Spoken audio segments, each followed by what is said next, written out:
Des images qui ont choqué le pays, des scènes filmées, exposées au grand jour.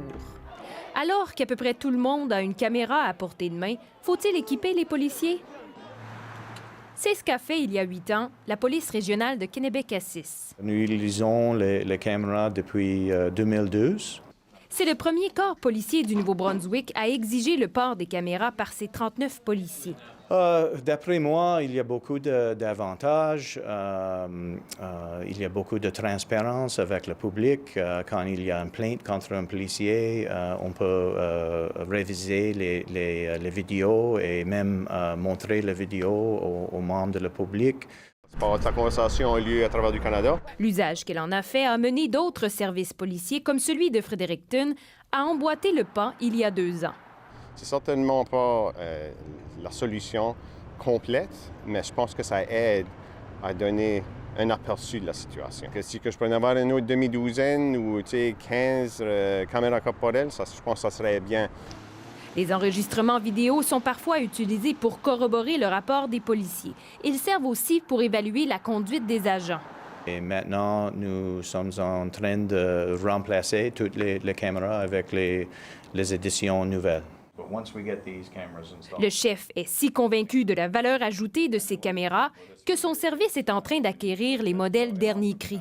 Le coût est cher, mais d'après moi, ça vaut la peine. Une caméra comme celle-ci peut coûter entre 650 et 950 $, sans compter les logiciels et les frais de stockage des enregistrements.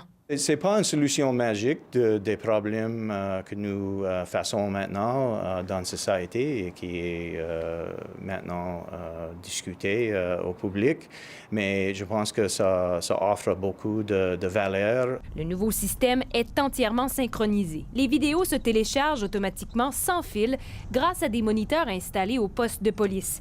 Dès que les gyrophares s'allument ou que la porte de la voiture de patrouille s'ouvre, les caméras s'activent d'elles-mêmes.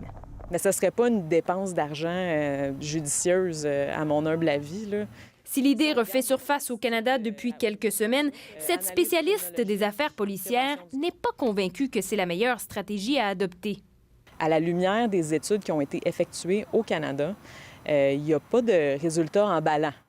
C'est un outil supplémentaire, oui, un témoin neutre, diront certains, mais encore faut-il, dit-elle, que les caméras répondent aux objectifs pour lesquels elles ont été implantées. Les caméras ne permettent pas de diminuer les possibles traitements différentiels auprès de certaines populations. Les caméras ne permettent pas de comprendre qu'est-ce qui mène à des interventions où il y a de l'usage de la force qui est non approprié. En tout cas, au Nouveau-Brunswick, l'idée fait son chemin. C'est quoi les inconvénients? Je peux pas en penser.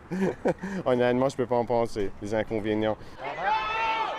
À la lumière des arrestations filmées et partagées sur les réseaux sociaux, les autorités policières devront donc déterminer si l'investissement est justifié et surtout si les caméras sont la meilleure façon d'accroître la transparence et la confiance envers le public. Ici Geneviève Normand, Radio-Canada, Moncton.